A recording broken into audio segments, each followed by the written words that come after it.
안녕하세요. 김민정 강사입니다. 이번 강의는 영진닷컴의 2026년 컴퓨터 활용 능력 2급 실기 기본서 상시 기출문제 5회 풀이입니다.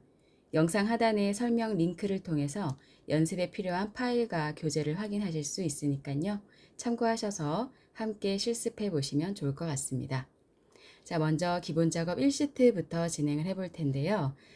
이번 상시 기출문제 5회는 실제 기출문제와 유사한 분량의 문제가 출제가 되었습니다. 총 내용을 오타 없이 다 입력하시면 5점이고요. 특히 다른 부분은 그대로 입력을 해주시면 되는데 전임 비율의 백분율이 출제가 되었습니다. 이 부분은요, 제가 한번 입력을 해본다면 F3셀에 우선 필드명부터 입력을 하고요. 나머지는 그대로 입력을 해주시면 되죠. 보통은 이제 50.00%까지 직접 입력해 주시는 경우가 대부분이고요. 이렇게 하면 시간이 좀 많이 걸리겠다 싶으신 분들은 입력을 하시기 전에 미리 내용을 입력할 부분을 블럭을 잡아놓고 표시 형식을 백분율로 바꿔줍니다.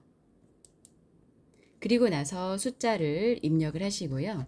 57.14 나머지도 그대로 숫자만 쭉 입력을 해줍니다.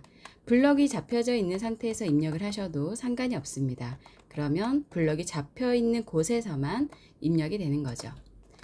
자, 이때 저는 소수자리 2자리까지 입력을 했는데도 정수로만 표시가 되고 있습니다. 그러면 블럭이 잡혀 있는 곳에 소수자리를 늘리는 기능이 있습니다. 표시 형식에 보시면 자릿수 늘림. 이걸 2번을 클릭을 해주시면 자릿수도 다 늘려서 표시를 하실 수 있는 거죠. 직접 입력을 하신다고 해도 백분율 이 표시를 하시게 되면 자동으로 표시 형식도 백분율로 바뀌기 때문에 미리 표시 형식을 바꾸셔도 되고 직접 입력을 하셔도 상관은 없겠습니다. 나머지는 셀 주소에 잘 맞게끔 오타 없이 정확하게 입력하시면 되겠습니다.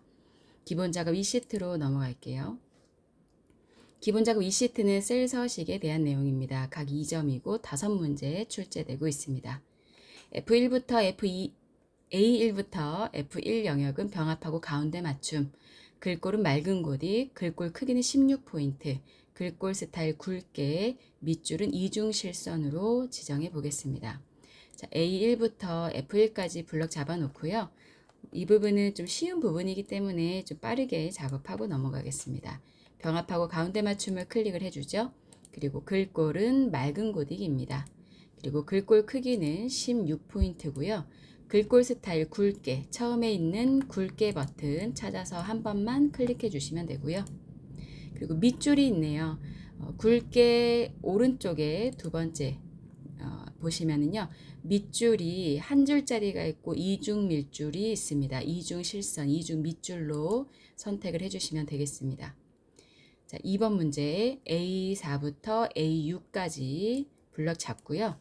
그 다음 범위는 컨트롤 키를 누르고 있는 상태에서 A7부터 A9까지, B4부터 B6까지, F4부터 F6까지, F7부터 F9까지 블럭 잡아 놓고요. 컨트롤 키 뗍니다. 병합하고 가운데 맞춤 다시 한번 클릭해 주고요. 그 다음 빈 공간 클릭해서 블럭 풀고 이번에는 A3부터 F3까지 필드 제목 부분 드래그 하셔서요. 셀 스타일이 파랑 강조색 5번입니다. 위쪽에 보시면 스타일이라고 창이 있죠. 자세히 버튼 클릭하셔서요. 강조색 5번 파랑색입니다. 이름을 잘 확인을 하셔서 파랑 강조색 5번 클릭해 주시면 됩니다. 자, 3번 C4부터 C6셀에 C4부터요. C6셀에 사용자 지정 표시 형식을 이용해서 문자 뒤에 %를 표시예와 같이 표시하시오. 자, 이런 경우에는요. 숫자와 숫자 사이에 물결 표시가 있기 때문에 문자로 생각을 하셔야 됩니다. 오른쪽 마우스 클릭하셔서 셀 서식에 들어가신 후에 사용자 지정을 사용을 하겠죠. 형식에서 입력되어 있는 지표주는 지우시고 문자 뒤에 문자를 연결할 때에는 골뱅이 기호를 넣으시고 큰 따옴표로 넣고 싶은 기호를 넣으신 후에 다시 한번 큰 따옴표를 닫아주시면 됩니다. 숫자와 숫자 사이에 물결 표시가 있기 때문에 물결 표시는 기호죠. 그래서 문자로 생각을 해서 골뱅이 표시와 뒤에 필요한 문자를 큰 따옴표로 연결하였습니다. 확인해 주시면 되겠고요. 4번 D4부터 D9셀, D4부터 D9셀에 블럭 잡아서 이름을 배점으로 정의하죠. 왼쪽 위에 상단에 보시면 이름 상자 있습니다. D4셀이라고 써 있는데요. D4셀부터 블럭을 잡았기 때문에 표시가 된 거죠. 클릭하셔서 블럭 잡혀 있을 때 배점이라고 입력하고 엔터키만 쳐주시면 됩니다. 자, 마지막 테두리입니다. A3부터 F9까지 데이터 있는 부분 전체 블럭 잡으셔서요.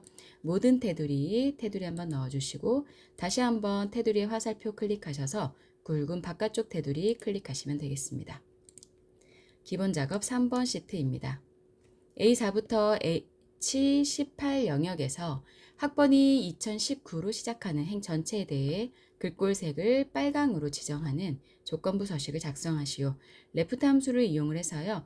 왼쪽에 네 글자가 2019로 되어 있다면 조건부 서식을 이용을 해서 글꼴색을 빨강색으로 설정하겠습니다. 자, 범위가 이미 제공이 되어 있습니다. A4부터 H18 영역에 A4부터 H18 영역 블럭을 잡아놓죠. 조건부 서식 들어갑니다. 홈 메뉴에 있습니다. 새 규칙 클릭하시고요. 창에서 수식을 사용하여 서식을 지정할 셀 결정. 자, 여기에서 학번이 2019로 시작한다 라고 했어요. 그런데 레프트 함수를 사용을 해야 된다고 했으니까요. 수식이 필요한 곳에 등호를 쓰고 레프트 함수를 먼저 사용을 합니다. 가로 열어서요. 어떤 값의 왼쪽 네 글자를 가지고 와야 되냐면 학번의 값을 가지고 와야 되는데 저는 A4셀만 클릭을 했습니다.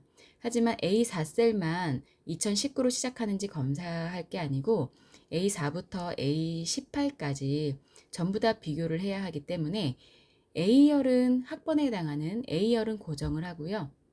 4행부터 18행까지는 한 행씩 변경이 되면서 비교할 수 있도록 혼합 참조로 바꿔주셔야 됩니다.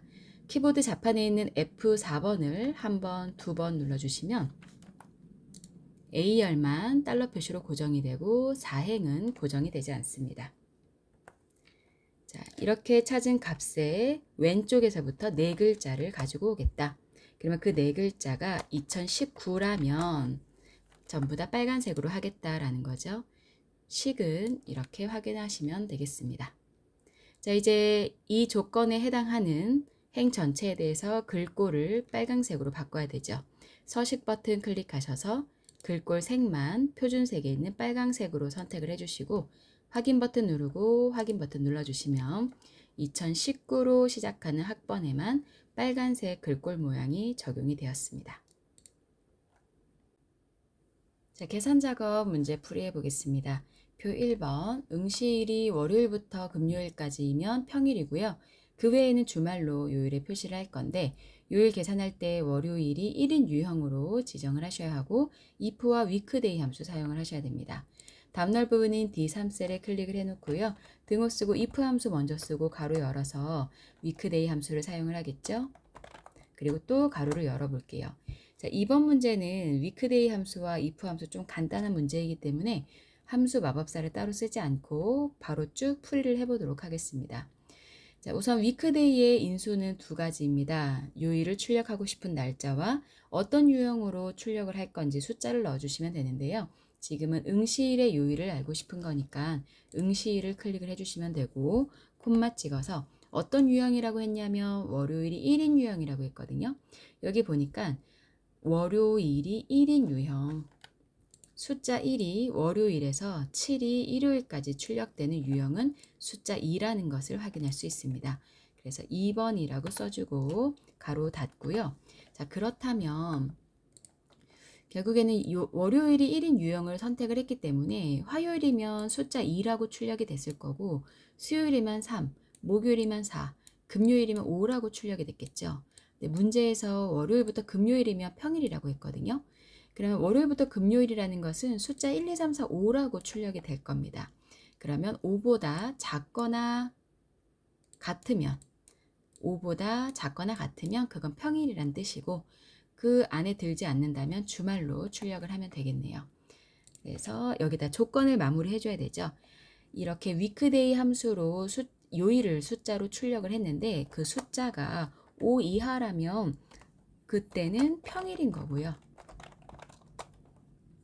콤마 아니라면 주말인 거죠. 자, 엔터키 쳐서 나머지는 채우기 핸들로 끌어주시면 되는데요. 식을 다시 한번 확인을 해보도록 하겠습니다. 자, if 함수를 먼저 썼어요. 첫 번째 콤마 앞에까지는 조건, 그 다음에 콤마에는 그 조건이 참일 경우에 출력할 값 큰 따옴표로 묶었습니다.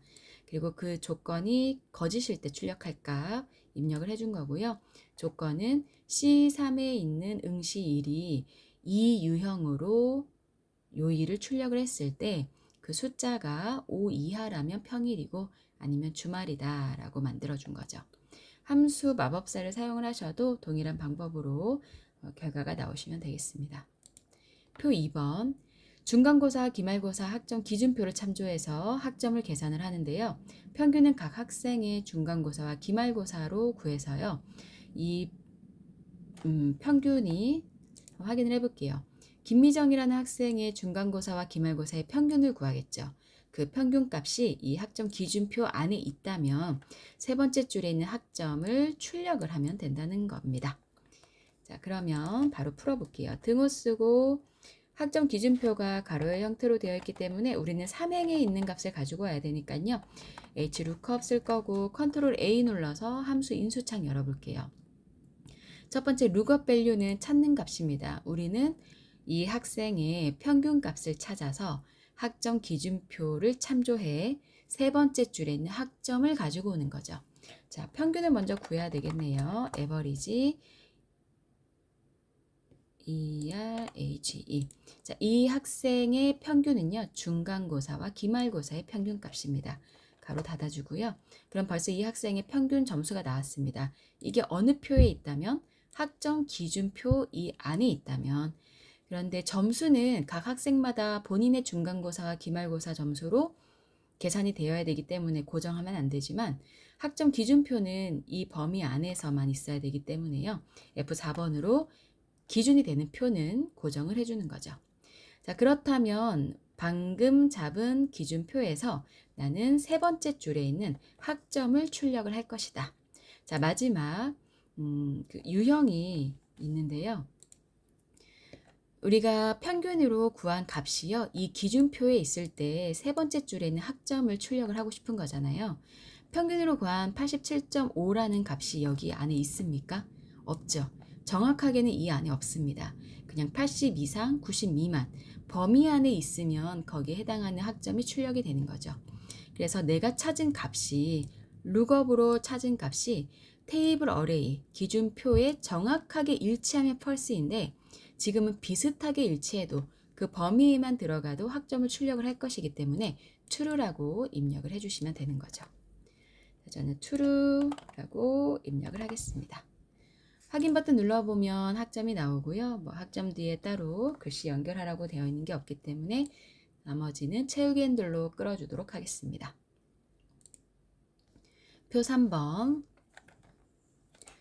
학과가 경영학과인 학생들의 평점에 대한 평균을 계산을 할 거예요. 평점에 대한 평균. 그리고 평균은 소수점 이하 셋째 자리에서 반올림해서 둘째 자리까지 표시를 하라고 했습니다. 반올림 해야 되니까요. 그런데 또 소수점 둘째 자리까지 표시를 해야 되거든요. 숫자 2라고 써주면 되겠네요. 그리고 조건은 미리 만들어 주셔야 되는데 조건이 뭐였나요? 학과가 경영학과인 게 조건이 되겠습니다. 자, 먼저 조건부터 만들게요.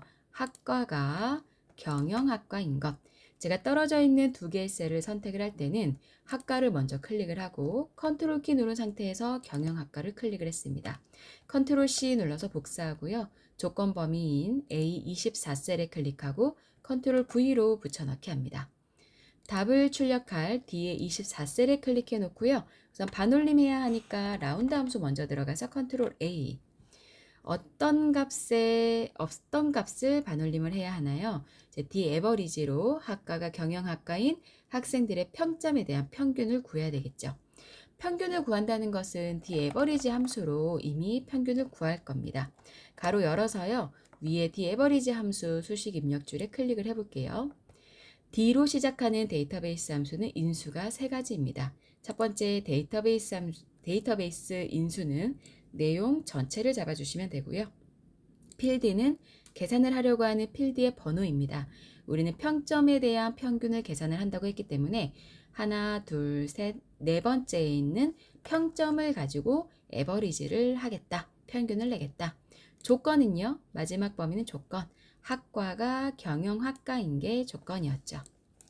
자, D로 시작하는 함수 어렵지 않습니다. 데이터베이스는 내용 전체, 필드는 계산하려고 하는, 그러니까 평균을 내려고 하는 필드의 번호, 마지막은 조건 범위가 되는 거죠. 조건 범위를 잡으실 때는 필드명과 함께 잡으셔야 되겠습니다. 라운드 함수로 돌아갑니다. 위에 수식 입력줄에 라운드 클릭해서요.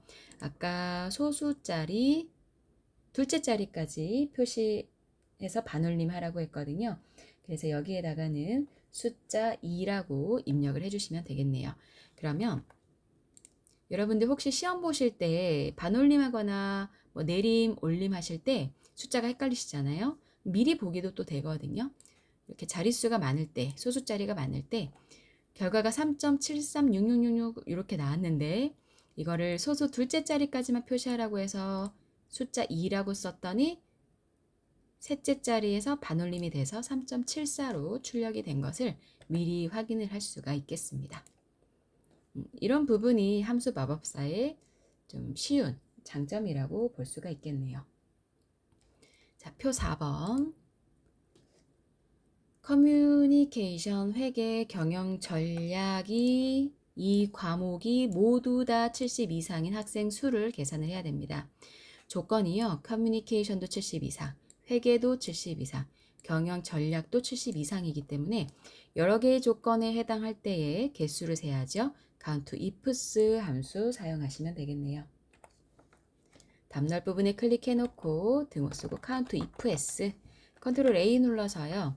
count if와 count ifs는 사용하는 방법이 동일한데 이게 한 개의 조건과 한 개의 범위냐 아니면은 여러 개의 조건이 들어가느냐는 그 차이입니다. 자, 우선 첫 번째로 크리테리아 레인지는요. 조건에 해당하는 범위가 되겠습니다. 우선 첫 번째로 커뮤니케이션이 70점 이상이어야 하니까요. 커뮤니케이션 범위 쭉 잡아주고 필드명은 잡지 않고요. 이때는 숫자가 입력되어 있는 것만 잡아줍니다. 조건이 뭐였어요? 70 이상. 탭키를 눌러주시거나 조건을 넣어주시면 자동으로 또 다음 인수 창이 뜨거든요. 그 다음 조건 범위는 회계 범위도 탭키 눌러서 70 이상. 또 그 다음도 탭키 눌러서요. 경영 전략도 탭키 눌러서 70 이상이어야 한다. 세 개의 범위가 전부 다 70 이상이면 거기에 해당하는 학생의 수를 구하라. 확인 버튼 눌러주니까 3명이 출력이 되었습니다. 뒤에 또 몇 명 이렇게 붙이라는 말이 없으니까요. 그대로 놔두셔도 되겠습니다. 자, 마지막 학과의 앞 세 문자와 학과에서 앞에 세 글자 떼와야 돼요. 그리고 입학일자에서 이열함수 이용하겠네요. 연도만 구해와야 됩니다. 그래서 입학 코드를 만들래요. 학과의 첫 글자만 대문자로 표시한대요. 어떤 문자의 첫 글자만 대문자로 표시하는 함수는 프로퍼입니다. 그럼 프로퍼를 먼저 사용을 하고 학과의 왼쪽 세 글자를 가지고 오는 레프트 함수 쓸 거고요. AND 연산자를 이용을 해서 뒤에 입학일자의 연도를 가지고 와서 연결하면 되겠네요. 순서대로 작업하시면 크게 어려움은 없는 문제가 되겠습니다. 자, 등호 쓰고 첫 문자만 대문자로 사용하기 위해서 프로퍼 들어갑니다. 컨트롤 A 눌러서요. 어떤 텍스트를 첫 문자만 대문자로 할 것이냐. 학과의 앞에 세 글자만 출력을 하는데 첫 글자를 대문자로 하겠다는 거였죠. 레프트 함수 들어갑니다. 여기선 바로 사용을 해볼까요? 레프트하고 가로 열어서 어떤 문자에 학과 문자에 콤마 찍고 왼쪽 몇 글자? 세 글자를 가지고 오는데 그 세 글자가 원래는 전부 다 대문자인데요. 프로퍼 함수에 들렀기 때문에 첫 글자만 대문자가 되고 나머지는 소문자로 바뀌는 거죠. F29 셀에 있는 학과의 레프트 왼쪽에 세 글자를 가지고 와서 프로포 함수로 첫 글자만 대문자로 변경을 하였습니다. 확인 버튼 눌러주면요. 우선 학과의 앞에 세 글자 출력이 됐고요. 뒤에 위에 수식 입력주 맨 뒤에 클릭하셔서 이제 입학 일자의 연도를 연결을 해주셔야 되죠. n% 연산자 쓰시고 2열 함수 쓰고 가로 엽니다. 2열 함수는 날짜만 찍어주시면 그 날짜의 연도를 출력을 해주는 함수죠. 입학 일자 클릭해주고요. 가로 닫아서 엔터키 쳐주면 결과가 출력이 되었네요. 나머지 채우기 핸들로 쭉 끌어서 마무리하겠습니다. 자, 이렇게 해서 계산 문제 5문제 풀어봤는데요. 이번 기출문제 5회도 함수 문제가 크게 어려운 부분은 없었습니다. 여러분 꼭 요 정도의 if, weekday, average, hlookup, the average round, count 함수, 그리고 문자 함수 여기에서 출제된 함수들은요. 커말 2급에서 가장 평균적으로 많이 출제되는 함수들이기 때문에 꼭 전부 다 풀어보셔야 되겠습니다. 자, 이제 분석작업 1시트입니다. 분석작업 1시트는 부분함 문제가 출제가 되었네요. 부분함 문제는 항상 정렬을 먼저 해주셔야 합니다. 우선 정렬 부분부터 확인을 할게요. 정렬은 학과를 기준으로 오름차순 처리하시오 되어 있습니다. 그러면 필드명 중에 A3셀에 해당하는 학과 필드명을 클릭을 해놓고요. 데이터 메뉴에 가셔서 오름차순 정렬하는 텍스트 오름차순 버튼 찾으셔서 클릭 한 번만 해주시면 정렬이 해결이 되는 거죠. 그 다음 부분합으로 바로 갑니다. 부분합에 가서요. 데이터에 있습니다. 데이터 제일 오른쪽 끝에 부분합. 자, 문제 한번 볼게요. 소양 인증 포인트 현황 표와 같이 오타가 있네요. 학과별 합계의 최대를 계산을 하고 학과별 합계의 최대를 계산을 하고 그 다음에 기본 영역, 인성 봉사, 교육 훈련의 평균을 계산을 하라고 출제가 되었습니다. 자, 그러면 우리가 정렬한 게 학과니까요. 그룹할 항목은 학과 그대로 두시면 되고요. 우선 사용할 함수는 학과별 합계의 최대를 구하라고 했습니다. 그럼 함수가 최대가 되겠네요. 어떤 항목에? 합계 항목에. 확인 버튼 눌러주시면 첫 번째 부분합 해결됐고요. 다시 한번 부분합 들어가셔서 그룹할 항목은 학과 그대로 둡니다. 이번에는 기본 영역 체크할게요. 인성 봉사 체크, 교육 훈련. 아까 계산했던 합계는 빼셔야 되죠. 이 세 개의 항목의 평균을 계산하라고 했으니까 사용할 함수는 평균이다.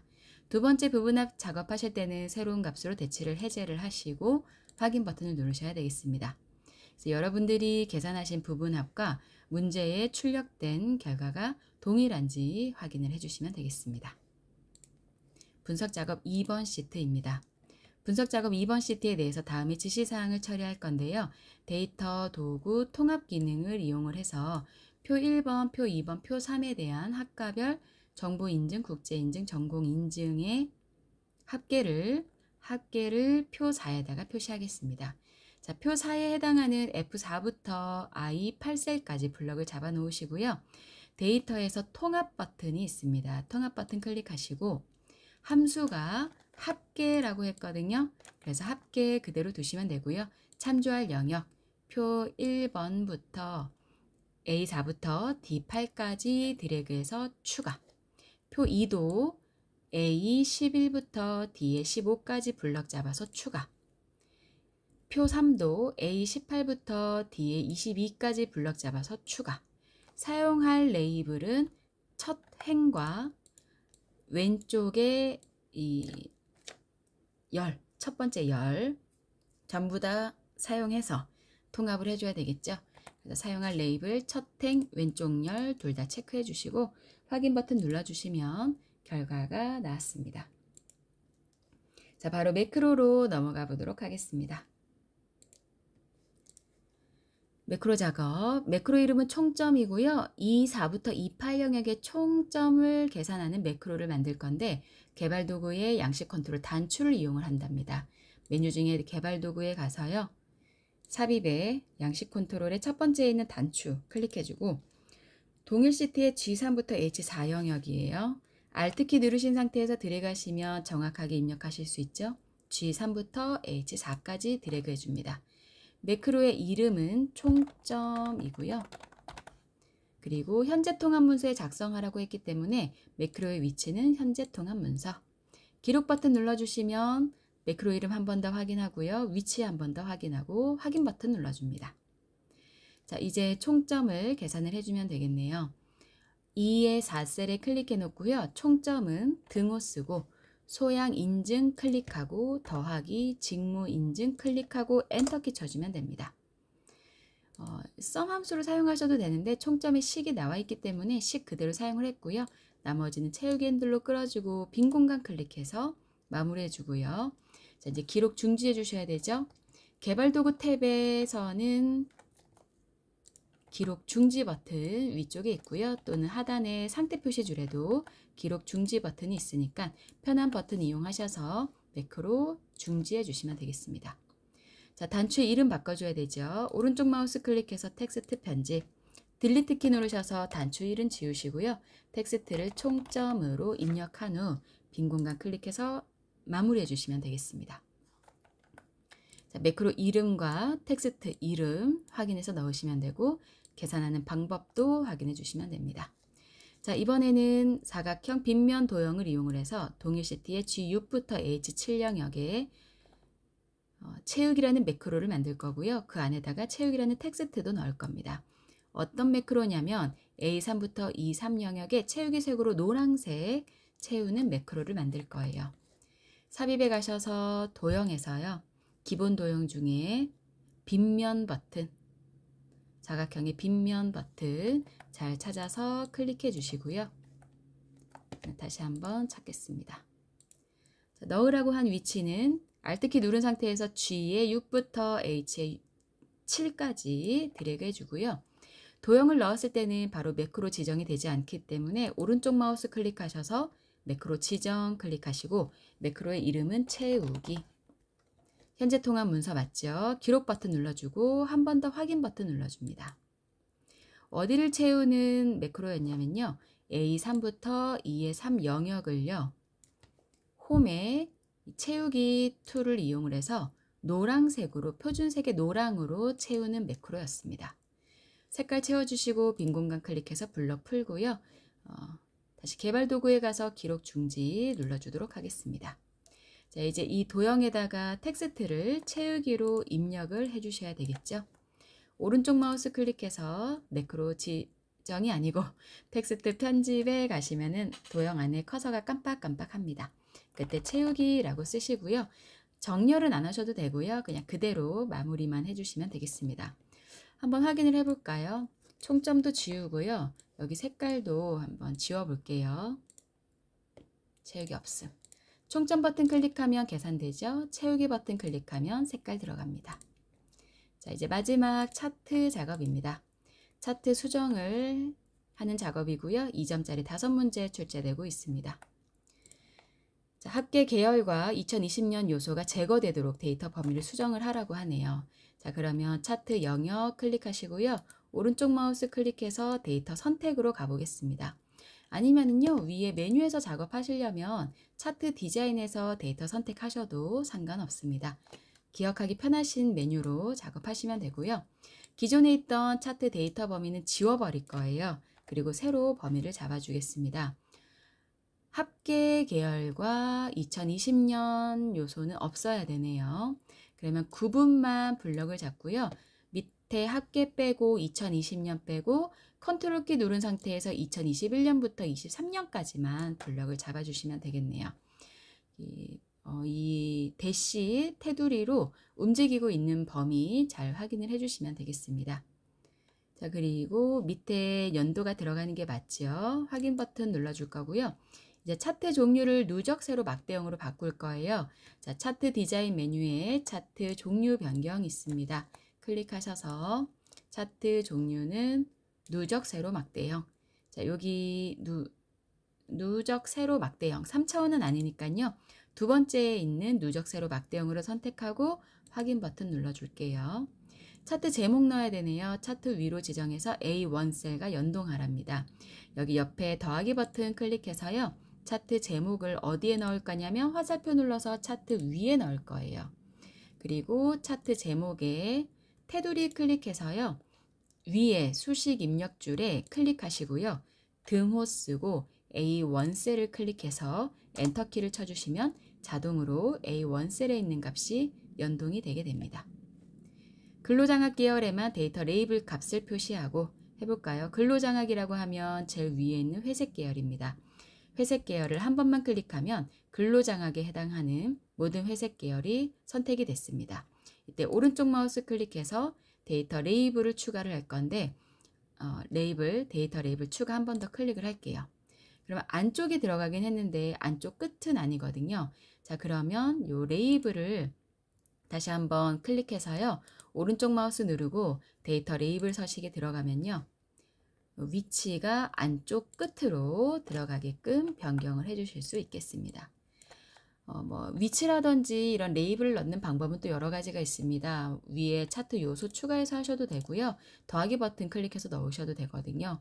또 방금 제가 한 것처럼 오른쪽 마우스 눌러서 하셔도 되고, 그러니까 차트에서 작업하시는 방법은 위에 메뉴를 이용하시는 방법, 그리고 어떤 요소를 추가할 때는 더하기 표시나 이런 서식 버튼을 이용하는 방법, 오른쪽 마우스를 클릭하는 방법도 있으니까 연습하시면서 가장 쉬운 방법으로 진행하시면 되겠습니다. 자, 4번도 해결이 됐네요. 위치까지 만든 거죠. 자, 그리고 차트 영역의 테두리 둥근 모서리 설정하래요. 그러면 차트 영역이라고 했으니까요. 이 빈 공간이 차트 영역이 됩니다. 이 부분을 한 번만 마우스로 클릭을 해주시고 오른쪽에 차트 영역 서식이 떴습니다. 왜냐면 제가 방금 데이터 레이블 서식에 들어갔었기 때문인데요. 만약에 이 창을 닫으신 분들은 차트 영역을 한번 클릭하셔서 이번에도 오른쪽 마우스 클릭해서 차트 영역 서식에 들어가시게 되면 서식 창이 뜨고요. 또는 요거 꺼볼게요.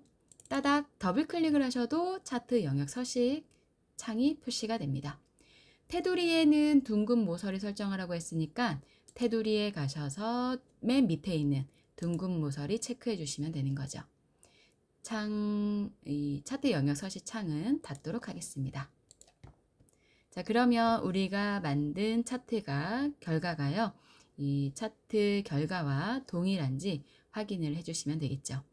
문제 푸실 때 이렇게 이미지, 출력 형태가 나와 있는 것은 꼭 여러분의 결과물과 확인을 하셔서 마무리를 해주셔야 되겠습니다.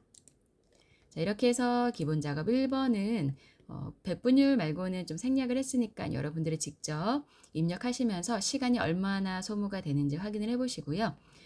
당연히 기본 작업 2번부터 차트 작업까지 다 작업하시고 기본 작업은 진행해 주시면 됩니다.